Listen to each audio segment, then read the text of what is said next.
என் அன்பு குழந்தையே, உனக்கான நல்ல விஷயங்களை செய்து கொடுப்பதற்காகவே உன் தாயானவள் என்று உன்னை தேடி வந்திருக்கின்றேன். என் பிள்ளையே, இன்று உன் அம்மா உனக்கு கொண்டு வந்திருக்கின்ற செய்தி என்ன செய்தி தெரியுமா?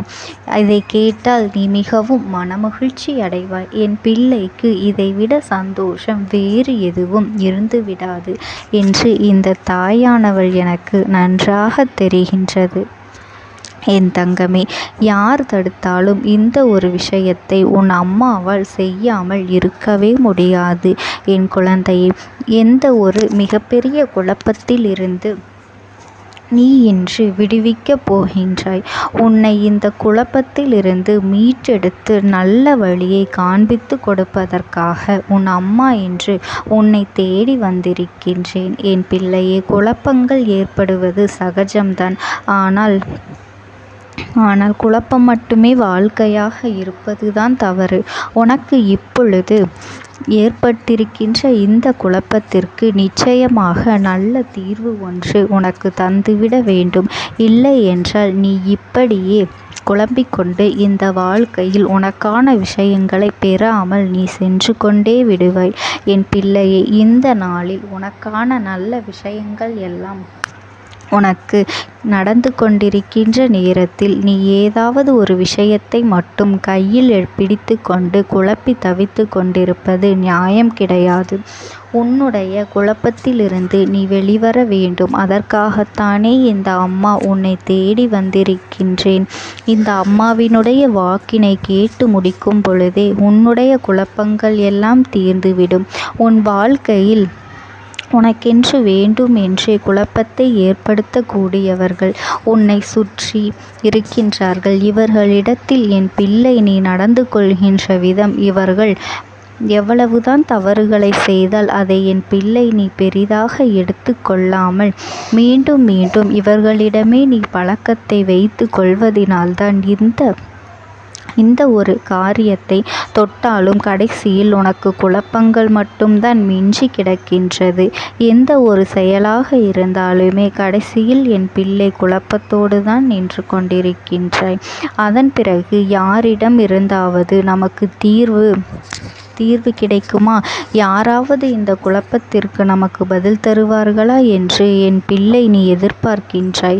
என் பிள்ளையே, முதலில் இது போன்று மற்றவர்களிடத்தில் எதிர்பார்ப்பதை நிறுத்திவிட்டு எந்த ஒரு காரியமாக இருந்தாலும் அதற்கு முதலில் நீ முடிவை எடுக்கும் முன்பு உன் மனசாட்சியிடம் சில கேள்விகளை நீ கேட்டுப்பார். இது நம்மால் முடியுமா? இந்த விஷயத்தை நாம் செய்ய தொடங்கலாமா? ஒருவேளை இதில் பிரச்சனைகள் வந்தால் நாம் யாரிடத்தில் உதவி கேட்க வேண்டும், அல்லது நம்மால் இதை வென்றுவிட முடியுமா என்கின்ற சில கேள்விகளை உன் மனசாட்சியிடம் நீ கேட்டுவிட்டு அதன் பிறகு அதை நீ செய்ய தொடங்க வேண்டும். இதற்கு பிறகு உனக்கு குழப்பங்கள் வந்து கொண்டிருக்கின்றது என்றால், இல்லை இந்த குழப்பம் எனக்கு தீரவில்லை என்று நீ சொல்வாயானால் தெய்வத்திடம் சென்று ஒப்படைத்துவிடு. அவர்கள் முன்னிலையில் நீ பூ போட்டு உத்தரவு கேட்டுப்பார். நிச்சயமாக அந்த நொடி தெய்வம் சொல்லிவிட்ட நொடியாக உனக்கு மாறிவிடும். அதற்கு பிறகும் நீ குழப்பத்தில் இருக்க மாட்டாய். நிச்சயமாக இனியும் குழப்பத்தில் இருந்தால் நமக்கு வாழ்க்கையில் எதுவும் நல்லது நடக்காது என்கின்ற எண்ணம் உனக்குள் வந்துவிடும். அதன் பிறகு என் பிள்ளை செய்ய நினைப்பதை நீ தெளிவாக செய்து விடுவாய். இப்பொழுது எல்லாவற்றிற்கும் பூ போட்டு பார்த்து கொண்டிருக்க முடியுமா? ஒவ்வொரு முறையும் நான் இதையே செய்து கொண்டிருந்தால் நான் எந்த ஒரு விஷயத்தையும் தெளிவாக செய்ய முடியாது. எனக்கென்று மனதில் தெளிவை தந்துவிட மாட்டார்களா என்று என் பிள்ளை இந்த அம்மாவினிடத்தில் கேட்கின்றாய் அல்லவா? என் பிள்ளையை, நிச்சயமாக உனக்கான தெளிவு உனக்கு கிடைக்கும். அது எப்பொழுது தெரியுமா? உன்னை நீ பக்குவப்படுத்தி கொண்டால், உன்னை இந்த வாழ்க்கையில் நீ தயார்படுத்தி கொண்டால், உனக்கு நடப்பது எல்லாம் நன்மைக்குத்தான் என்பதனை உணர்ந்து கொண்டால், யார் உன் வாழ்க்கையில் வந்து உனக்கு வேதனைகளை கொடுப்பது போல தோன்றினாலும் அதிலிருந்து நான் மீண்டு வந்து விடுவேன் என்கின்ற நம்பிக்கையோடு நீ வாழ்ந்து வந்தால், நிச்சயமாக நீ சொல்வது போல உன் வாழ்க்கையில் இருக்கின்ற அத்தனையும் உன்னை விட்டு நீங்கிவிடும். உனக்கு இருக்கின்ற தேவையில்லாத குழப்பங்கள் இனி உனக்கு வராது. வேண்டுமென்றே குழப்பத்தை உருவாக்கவும் உன் மனநிலையை கெடுக்கவும் நீ சென்று கொண்டிருக்கின்ற நல்ல பாதையிலிருந்து உன்னை அழைத்து தவறான பாதைக்கு கொண்டு செல்லவும் இங்கே இந்த மனிதர்கள் காத்து கொண்டு இருக்கும் பொழுது, என் பிள்ளை, நீ நல்லதை எப்படி இவர்களிடத்திலிருந்து எதிர்பார்க்கின்றாய்? உன் வாழ்க்கையில் நல்லது நடத்த வேண்டும் என்று இவர்கள் எப்படி உனக்காக உதவி செய்வார்கள்? எந்த உதவியையும் யாரிடத்திலும் கேட்காமல், எந்த ஒரு விஷயத்தையும் யார் முன்னாலும் சென்று நிற்காமல் உனக்கான விஷயங்களை பெற்றுக்கொள்ள நீ எப்பொழுதுமே உன் வாழ்க்கையில் உன் மனநிலையை மற்றும் உனக்கு துணையாக கொண்டு தெய்வத்தினுடைய வாக்குகளை கேட்டு அதன்படி நீ நடந்து கொண்டே இருக்க வேண்டும். இந்த அம்மாவினுடைய வாக்கு எத்தனை பேருக்கு கிடைத்துவிடும்? என் பிள்ளையே, உனக்கு கிடைத்திருக்கின்றது அல்லவா? இந்த வாக்கினை கொண்டு என் பிள்ளை, நீ தைரியமாக இருக்க வேண்டாமா?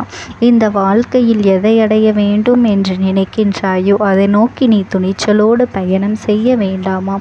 அதையெல்லாம் விடுத்து இந்த வாழ்க்கையில் நடக்கின்ற கஷ்டங்களை மட்டும் தலைக்கு மேல் தூக்கி வைத்து பாரத்தோடு சுற்றி கொண்டிருக்கின்றாயே என் பிள்ளையே, இது சரியாகுமா? இனிமேலாவது உன்னுடைய குணத்தை நீ மாற்றிக்கொள். இனிமேலாவது உன்னுடைய மனநிலையை நீ மாற்றிக்கொள். இந்த நிலையிலிருந்து எப்படி வெளிவர முடியும் என்று நீ சிந்தித்து பார்க்க வேண்டிய நேரம் உனக்கு வந்துவிட்டது. இது நிரந்தரம் அல்ல. இதிலிருந்து நீ எப்படியாவது வெளிவர வேண்டும் என்று நீ யோசிக்க வேண்டும் அல்லவா? என் பிள்ளையே, கஷ்டங்களும் வாழ்க்கையில் வேதனைகளும் வரும். அது வரவில்லை என்றால்தான் அது ஆச்சரியம்.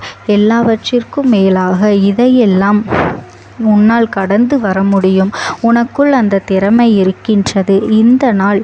இந்த நொடி உன் வாழ்க்கையில் உனக்கு அத்தனை திறமையை உன் தாயானவள் நான் கொடுத்திருக்கின்றேன். உனக்குள் இருக்கின்ற திறமைகளை நீயே உணராமல் இருப்பதுதான் இத்தனை காலமும் நீ அனுபவித்து கொண்டிருக்கின்ற பிரச்சனைகளுக்கு காரணம் என்பதனை முதலில் நீ புரிந்து கொள்ள வேண்டும். யாரால் உனக்கு இந்த நிலை ஏற்பட்டது என்று சற்று நீ சிந்தித்து பார். நிச்சயமாக அடுத்தவர்களை ஒரு நாளும் குறை சொல்லக்கூடாது. அடுத்தவர்கள் மீது ஒரு நாளும் பழி போடக்கூடாது. என் குழந்தையே, இத்தனைக்கும் நீதானே காரணம். மற்றவர்களுக்கு நீ இடம் கொடுத்ததுதான் காரணம். இன்னொருவரிடம் உன் வாழ்க்கையை பற்றி நீ அறிவுரை கேட்கின்றாய் என்றால் அது உன்னுடைய தவறுதானே. யாரிடத்திலும் இந்த அறிவுரைகளை கேட்டு நீ வாழ நினைக்காதே. நல்லதை சொல்கின்றவர்கள் ஒரு பொழுதும் அதை அறிவுரைகளாக கொடுத்து கொண்டிருக்க மாட்டார்கள். நீ செய்கின்ற தவறை சுட்டிக்காட்டி உன்னை காயப்படுத்த மாட்டார்கள்.